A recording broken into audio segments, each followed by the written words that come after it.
Now this next lady, she's a true icon to me. She was the lady that made me want to start writing poetry.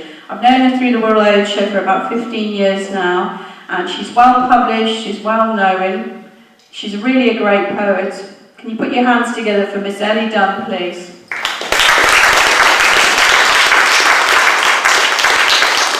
The first poem is about cats. I hope you don't like cats, do you? Yeah. Anyway, it goes something like this. You really, said the Persian cat. Who do you think you're staring at? Hey, haughty look, it did not please the poor old stray. You scratched off fleas. Go on, clear off, she loudly mewed. Your manners are extremely rude. You should not scratch before a queen. In fact, my dear, you're quite obscene. You mark it, you, the old stray said, at least you've got a comfy bed, while I must wander night and day, because I am a noble stray. I eat the food from compost heap, for £100 from stomach to keep, while you eat salmon and bowls of cream. It's you, my dear, who is obscene. You're cosseted, brushed and groomed each day, to keep old tangles well away.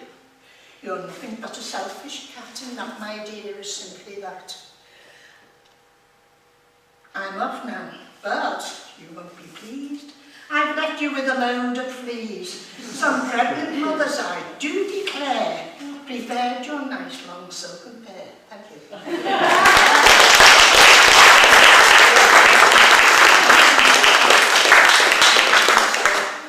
I like to do a lot of chopping head.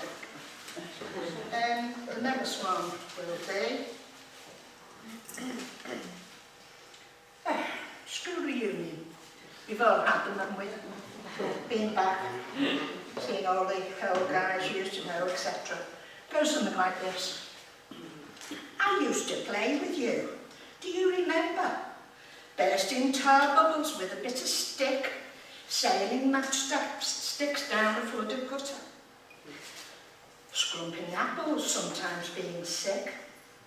Remember how you used to treat us hopscotch?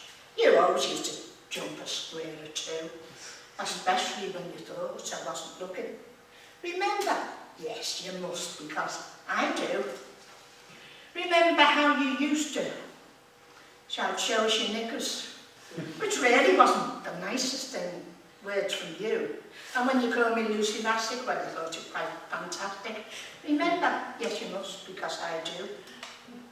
You would like to take me out. Is that a fact now? You always hated me and I hated you. But now that you have grown up, you're looking rather smart. And I think I felt a flutter has just entered in my heart. You are tall and dark and handsome. I could fall in love with you. Remember me? Oh, yes, you must, because I remember you. Thank you.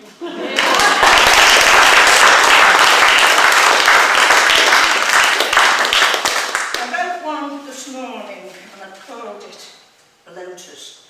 And we all know what bloaters are, don't we? They're not fish, no. They are something we eat and that makes us bloated. So this is my version of bloaters.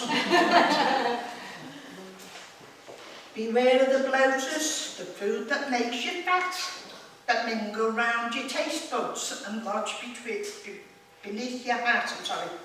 They wander all around your hips and attack your countenance and hips. And even when you're watching Fox, they make you hungry like an ox, then tally snacks and takeaways, each one will shorten all your days, and yes, I'm sure I must be right to say I should include the nights. And pigging it at parties is not the thing to do. Eating 5 profiteroles will put the weight on you. The bloaters will be sitting there right next to you, on back a chair to tempt you to have lots of those. Then you will have to buy new clothes and shoes as well as great as hot, with veil to cover, oh God, as not, and shoes as well as like as not to the bed, with veil to cover for face fat. Don't eat ice cream like it's going out. You rue it, yes, you will, no doubt, and sweets and chocolates and are all taboo. It's okay to eat, just one or two. But lots and lots are just not right. The fat comes on with every bite. You scoff enough to feed 6 men and sometimes 10, and now and again, you know, oh yes, you really do, the doggy bag is just for you. You wouldn't share it anyway with the dog you haven't got. It will all go down, your cake hole, put more fat on your butt. Now, where the bloated hang around, arterial disease can often be found, with clogged up veins full of fat all hanging round beneath your hat. Good health will keep out of your way. There's not much more that I can say, except you'll never scratch an old head. You cannot scratch if you are dead. Thank you.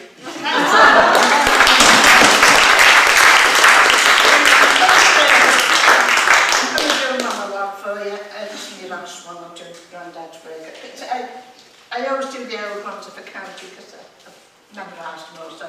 This is called Grandad's Work. It goes something like this. Now Grandad's wig on the table sat, and it looked just like a scruffy old cat. His daughter came in, she screamed out loud, "Get the cat off the table," for she was house proud. "No, I won't have a cat on the table," she said. "Ooh, dear me, it's looking quite dead." Said Grandad, "Don't touch it, it's me wig for me head, it isn't a cat." And it isn't quite dead. Had the tea on the wash it and set it, and then my girlfriend is coming just before 10. We're watching a video here in May, so make yourself scarce when you finish your tea. I shall ask her tonight if she will agree to be mine forever. I'm lonely, you say. You can go to our flowers, you can stay there the night. I've already rung her, she said it's all right, so put on your coat and knock your go, the bus is about you. And that clock's a bit slow. As soon as his daughter went out of the gate, he thought, God, what a relief, I'll just whip upstairs and I'll clean me pop's teeth. He cleaned his teeth and washed his feet and had a shave as well. Then put some talc under his arm so that he wouldn't smell, with nice clean shirt and polished shoes. My word. He did look swell. He ran downstairs to get the room ready, had a little drink, his nerves are steady. Just then the doorbell rang out twice, it must be here, very nice. And just about to open the door, he spied his toupee on the floor. Oh, goodness me, I clean forgot to wash and set me down top knot. He picked it up, he dusted it down, he set his wig upon his crown. I'll just make sure the telly's on. The doorbell rang again. And then he heard a plaintive voice. I'm sodden wet with rain. If you open the door, you silly old git, I'm afraid I'll have to go. And if you want to marry me, well, the answer is definitely no. Grandad stood behind the door and said, "Hey you, I heard you when you swore. So clear off now, I've changed my mind. Don't want no truck with your kind. Women, who'd have them?